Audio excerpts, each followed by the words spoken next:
Hi friends, ಇವತ್ತಿನ ವಿಶೇಷ ಹಂಚಿನಗ್ಲಕ್ಕೂ ತೆಳುವಾಗಿ ಸ್ಮೂತಾಗಿ ತೊಗರಿಬೇಳೆ ಹೋಳಿಗೆ ಹಾಗೂ ಸಿಹಿಯಾದ ಮಾವಿನ ಹಣ್ಣಿನ ಸೀಕರಣೆ ಮಾಡುವ ವಿಧಾನ ತಿಳ್ಕೊಳ್ಳೋಣ.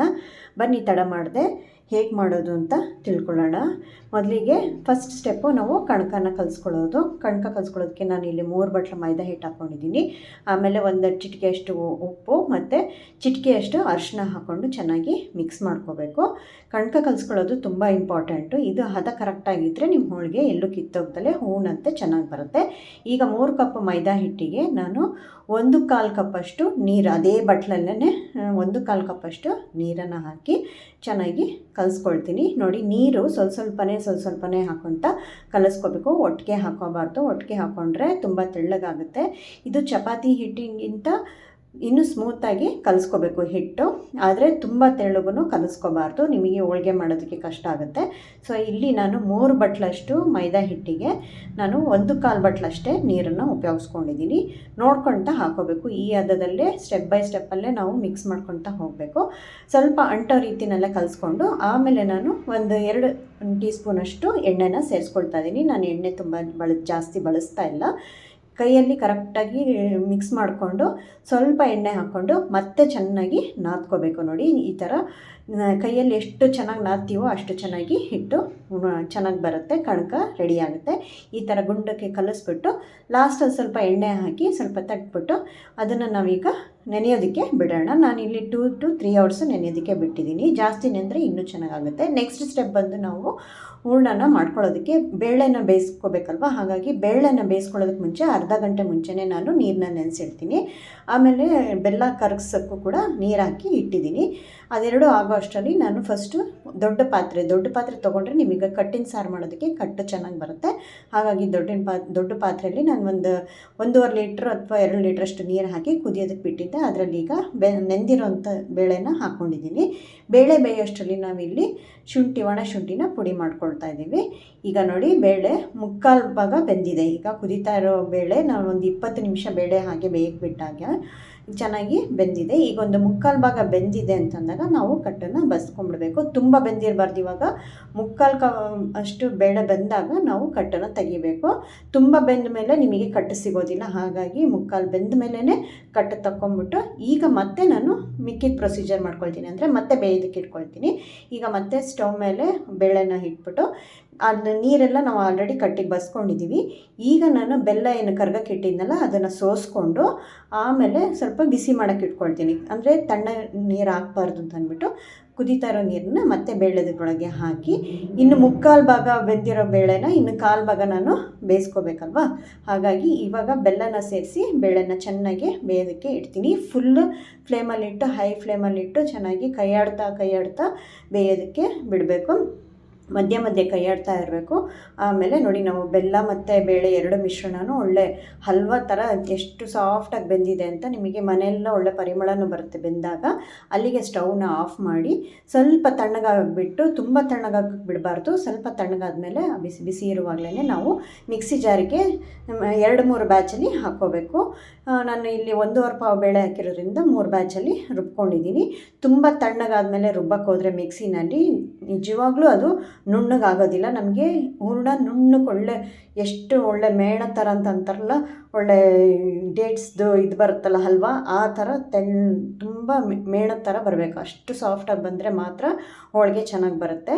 ಈಗ ನಾವು ಹೂರಣ ರೆಡಿ ಮಾಡಿಟ್ಕೊಂಡಿದ್ದೀವಿ. ತಣ್ಣಗಾಗೋದಕ್ಕೆ ಬಿಡಬೇಕು. ಅಷ್ಟರಲ್ಲಿ ನಾವು ಸೀಕರಣೆನ ಮಾಡ್ಕೊಳ್ತಾ ಇದ್ದೀವಿ. ಸೀಕರಣೆಗೆ ನಾನು ಇಲ್ಲಿ ಬಾದಾಮಿ ಮತ್ತು ರಸಪುರಿ 2 ಹಣ್ಣನ್ನು ಉಪಯೋಗಿಸ್ಕೊಳ್ತಾ ಇದ್ದೀನಿ. ರಸಪುರಿ ಹಾಕ್ಕೊಳ್ಳೇಬೇಕು, ಆವಾಗ ಸೀಕರಣೆ ಜ್ಯೂಸಿಯಾಗಿ ಚೆನ್ನಾಗಿ ಬರುತ್ತೆ. ಹಣ್ಣಾಗಿರೋವಂಥ ಬಾದಾಮಿ ಮತ್ತು ರಸಪುರಿ 2 ಹಣ್ಣನ್ನು ಚೆನ್ನಾಗಿ ನೀರಲ್ಲಿ 2-3 ಸತಿ ತೊಳ್ಕೊಬೇಕು. ಯಾಕೆಂದರೆ ಮೇಲ್ಗಡೆ ಪೌಡ್ರಿನಾರು ಇತ್ತು ಅಂದರೆ ಅಂತಂದ್ಬಿಟ್ಟು ಚೆನ್ನಾಗಿ 2-3 ಸತಿ ನೀರಲ್ಲಿ ತೊಳ್ಕೊಂಡ್ಮೇಲೆ ನಾನೀಗ ಅದನ್ನೆಲ್ಲ ಸಿಪ್ಪೆ ಬಿಡಿಸ್ಕೊಂಡು ಒಂದು ತಟ್ಟೆಗೆ ತೆಗೆದಿಟ್ಕೊಳ್ತಾ ಇದ್ದೀನಿ.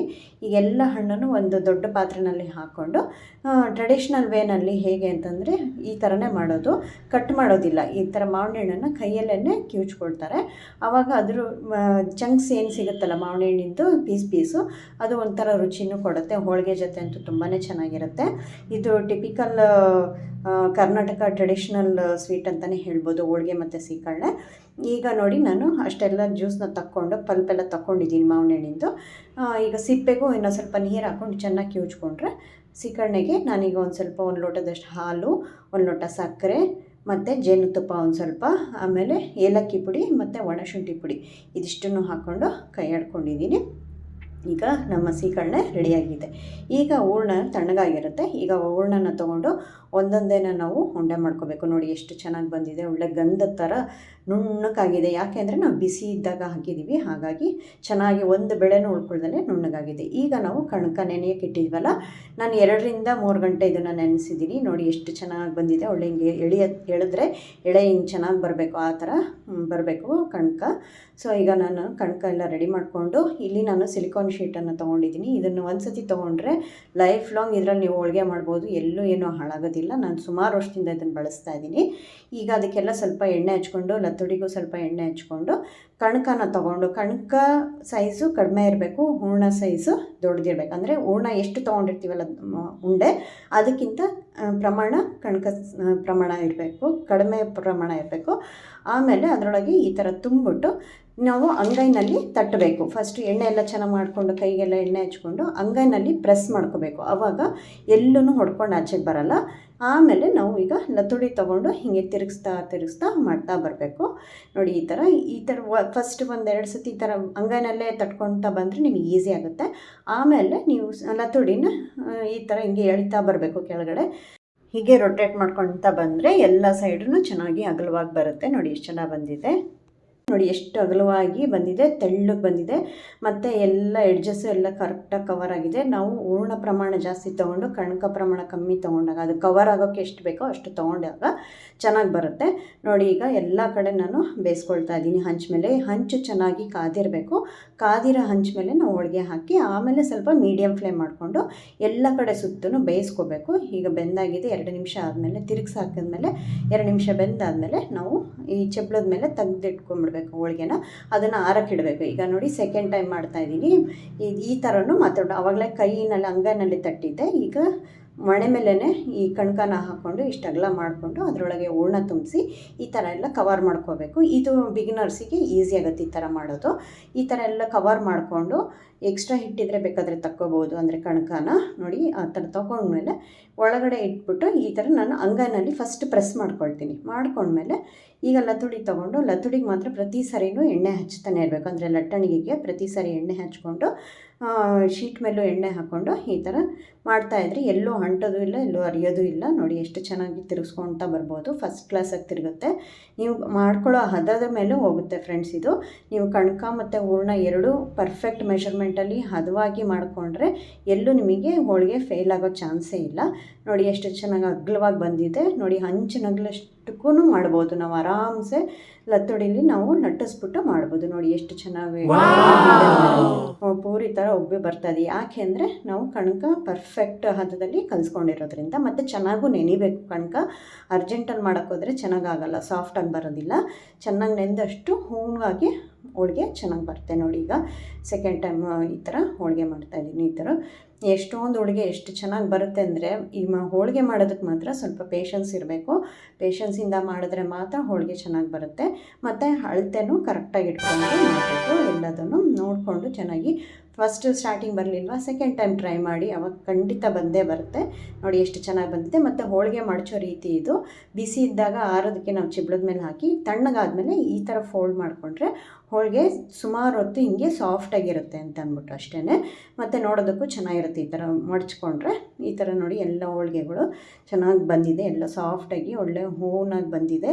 ಮತ್ತು ಎಲ್ಲೂ ಕಣಕ ಜಾಸ್ತಿಯಾಗಿ ಹೂರ್ಣ ಕಮ್ಮಿ ಆಯಿತು ಅಂತೇನಿಲ್ಲ. ಎರಡು ಕರೆಕ್ಟಾಗಿ ಸ್ಟಫಿಂಗ್ ಕರೆಕ್ಟಾಗಿ ಆಗಿದೆ. ಹೋಳಿಗೆ ಮೃದುವಾಗಿರೋ ಹೋಳಿಗೆ ರೆಡಿಯಾಗಿದೆ. ಜೊತೆಗೆ ಸೀಕರಣೆ ಮತ್ತು ಮಾವಿನಕಾಯಿ ಚಿತ್ರಾನ್ನ ಅದನ್ನು ಮುಂದಿನ ವಿಡಿಯೋದಲ್ಲಿ ತೋರಿಸ್ತೀನಿ. ಈಗ ಸೀಕರಣೆ ರೆಡಿಯಾಗಿದೆ. ಮಾವಿನ ಹಣ್ಣಿನ ಸೀಕರಣೆ ಸಿಹಿಯಾಗಿ ಮಾಡಿದ್ದೀನಿ.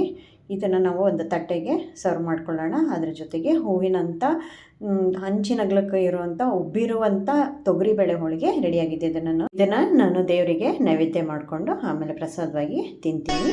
ನೀವು ಈ ರೆಸಿಪಿನ ಒಂದ್ಸತಿ ಟ್ರೈ ಮಾಡಿ, ಹೇಗೆ ಬಂತು ಅಂತ ಕಮೆಂಟ್ ಮಾಡಿ. ಈ ವಿಡಿಯೋ ಇಷ್ಟ ಆಗಿದ್ದರೆ ಲೈಕ್ ಮಾಡಿ, ಶೇರ್ ಮಾಡಿ, ಸಬ್ಸ್ಕ್ರೈಬ್ ಮಾಡಿ. ಮತ್ತೆ ಮುಂದಿನ ವಿಡಿಯೋದಲ್ಲಿ ಸಿಗೋಣ. Thanks for watching.